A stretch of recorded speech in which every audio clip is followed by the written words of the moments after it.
या धडधडतात कोण काय पोटातून टिकून इल्लो ना आणि तू सांगलंस ना फार सुंदर बुवा खरोखर म्हणजे अप्रतिम सादरीकरण जरा बुवांसाठी जोरदार टाळ्या होते. कारण मुळात म्हणजे आपल्या एरियात डबलवारी करणे म्हणजे खायची गोष्ट नाही. म्हणजे आता माझ्यावर एका काळोर एवढं भेटलो म्हणाल ठीक आहे, पण त्या जर मारकुटो बैल भेटलो असतो ना तर आयुष्यात तू परत कधी भजन केलं नसते. हे आता अडे बघ चाय खाऊया तुका चायच देते आता मी. आता अडे माझ्याकडे बघायचा मग सध्या शिकवतोय कसा आवाज केव्हा येताना तो तुका दाखवते शेवटपर्यंत कसं आवाज काढूचा असतो तो. 2020 म्हणता आधी बॅनर वाच, बॅनरवर 2020 शब्द टाकलो का या युट्यूब वाल्यांनी टाकलास रे आमने सामने लिहिलास ना तो 2020 कशाला लिहिला या म्हणजे त्या निमित्तानं कोणतरी योग होईल. आता काय झाला भजन पण 2020 वर लिहिला मॅची होते तिथपर्यंत ठीक. ह्याच्या पुढे आता काय येतला भजन रसिकांना काय पाहिजे हे बुवाने ठरवायचं. रसिक तुमका नागड्यांना नाचाक सांगतील म्हणून बुवाने नाचायचा नाही. कारण मी जी भजनं ऐकली आहेत आजपर्यंत ती कोकण कलाभूषण चंद्रकांत बुवा कदम, भजन महर्षी परशुराम बुवा पांचाळ आणि आपले संगीत रत्न विलास बुवा पाटील त्यांच्या पावलावर पाऊल ठेवून त्यांचे शिष्य म्हणजे आमचे गुरुमाऊली भगवान बुवा लोकरे तसेच श्रीधर बुवा मुनगेकर आणि रामदास बुवा कासले यांनी कधी पिक्चरची गाणी भजनात घेतली का हो? तो त्यांनी जो वारसा पंचरत्नांनी दिला तो त्यांनी मनापासून जोपासला. आणि तुझी आज पहिली बारी आहे, तू अजूनपर्यंत घेऊक नाही. मी तुका दोष देत नाही, मी तुका चाललेल्या परिस्थितीवर सांगतो. आयुष्यात तुका जर खरोखर भजन करूचा असला तर पंचरत्नांची भजना 10 वेळा ऐक तर मागे बिया ना तर ॲटोमॅटिकता नंतर ॲटोमॅटिकता का शिकायची गरज नसता. ज्याका भजन येत नाही ना तो आऊ करीत राहता. तू भजन करत ना आता मान कोण आलंय का मग आता तुका काय बोल मगाशी इमानदारीत ना गरीब गाय म्हटलंय मी पांढरी गाय म्हणा का नाही. या तू तुझ्या मनाची साल लावतो. मी तुका गरीब गाय म्हटले कारण दिसतच तसं. आता मान हलवलंच म्हणजे नंदी बैल म्हणा काय हा. मी तुझ्या एरियात बारी आहे म्हणा मी विचार केला तुका काही एक बोलायचा ना. आता तू ठरव काय करायचं होता समजा काय ना बुवा काय घाबरायची गरज नाही. बुवांचे गुरुवर्य सन्माननीय राजू धुमाळ बुवा यांच्याकडून हे 200 रुपये पारितोषिक आलेले स्वीकारतो. धन्यवाद. तसेच आमचे गुरुबंधू सन्माननीय दीपक साळसकर यांच्याकडून हे 100 रुपये पारितोषिक आलेलं आहे. तसेच गुगल पेच्या माध्यमातून चंद्रकांत रासदा आपण ही संस्कृती टिकवायची की बिघडवायची त्याच्यामुळे समस्त आयोजकांना मी इथून कारण आज ह्या व्यासपीठ मकाचा भेटला त्याच्यावरून मी छाती ठोकून तुमका सांगू शकतो.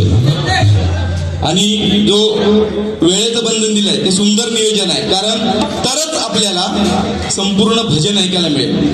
आता परवाच मी एका बारीक गेलं मी नाव घेणार नाही त्या बुवांचा पण माईक जरी बंद झाला ना तरी बुवा लोकांनी एवढं लक्षात ठेवायचं की आपण आपला अभंग दुसऱ्या बुवाने गवळण हे पूर्ण करून आपली संस्कृती आपण जतन करायची आहे. मी जास्त काय सांगत नाही. धन्यवाद. सन्माननीय माझे मित्र तुषार नलवडे यांच्याकडून 200 रुपये पारितोषिक आलेला आहे. आणि आमचे गुरुबंधू गजराच्या माध्यमातून मध्ये मध्ये बोलण्याचा प्रयत्न करीन. माका माझा आहे तसा जा कारण माझी पण ही पहिलीच बारी आहे मुंबईत. राकेश मिसाळ बुवा आमचे मित्र तसेच संकेत बुवा नाटेकर यांच्याकडून हे बहुमूल्य असं पारितोषिक आलेलं आहे स्वीकारतो. धन्यवाद धन्यवाद धन्यवाद. कारण ह्याचा पण माझ्या हरक्याचा कारण तत्पत्ता आमचा दोघांचाही जातला फक्त तर तुम्ही समजून घेणे ही त्याच्याकडून पण मी तुमका सांगतोय.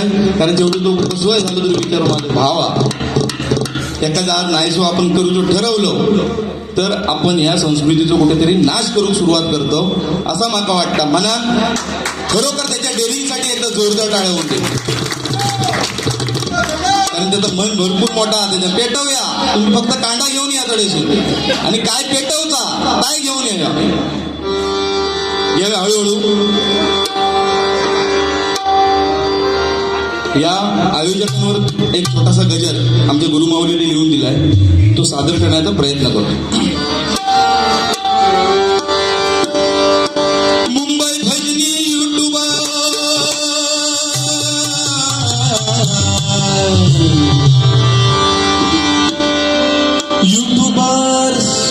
बर्स बस बस मुंबई भजनी युट्यूबर होऊन गोळा, मुंबई भजनी युट्यूबर होऊन गोळा.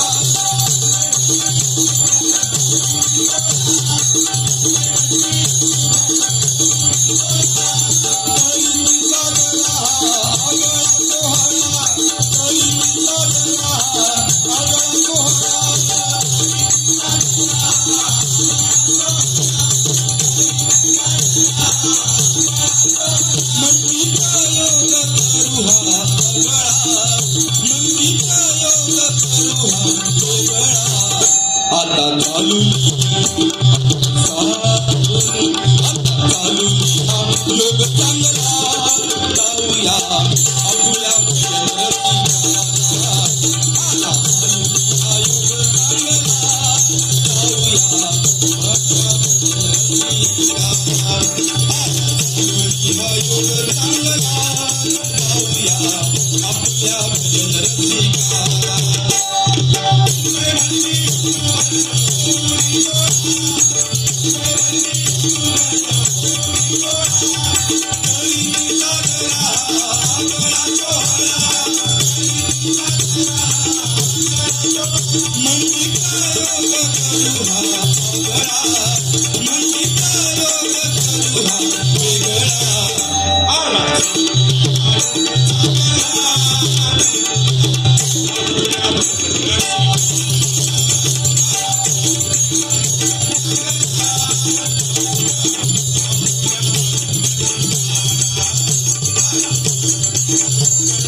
एक आगळं वेगळं नियोजन या युट्यूबर सर्वांनी मिळून केलं, त्याबद्दल अभिमान वाटतो. कारण आज जे आपल्या भजनामध्ये, आपल्या ह्या कोकणच्या संस्कृतीमध्ये जे कुठेतरी हरवत चाललेलं आहे, ते टिकवण्याचं काम हे सर्व मिळून करतात. त्याच्यामुळे त्यांच्यासाठी जरा जोरदार टाळ्या होऊन जाते. कारण सुरुवात कोणी करायची हा प्रत्येकाला पडतो प्रश्न, नेमकी सुरुवात करायची कोणी. पण हेच जर आपण विचार करत बसलो ना, म्हणजे काही वर्षापूर्वीचा मुंबईत झाला तर आपल्या भजनात आता हुक लागला. म्हणजे काय, बाहेरच्यानी येऊन मुंबईकरांना बाहेर काढल्याने तसाच या भजनात झाला. काय जो भजन तिसराच चाललो, म्हणजे काल परवाची बारी झाली, त्याच्यात एक वयस्कर काका होते. आम्ही आपलं सामान जाता त्यांच्याबरोबर मी आपलं जात होतं, तरी पटकन सांगला नाही, काय खडूसून आणला ते बुवा, आता काय झालं काका, हो एकाच पण अभंग घेतला. म्हणजे ही खंत, आणि आज सुयोगाने म्हणजे आज ते बांधण्याला मला एक व्यासपीठ दिलंय, त्याबद्दल सर्वांचे आभार मानतो. मुंबई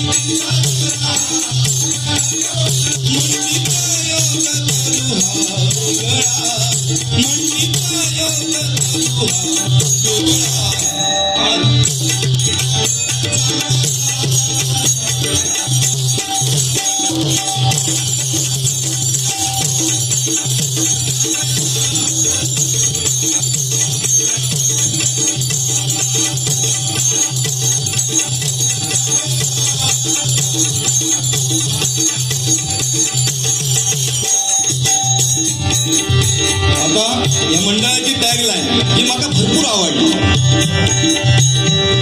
कशी आहे बघा,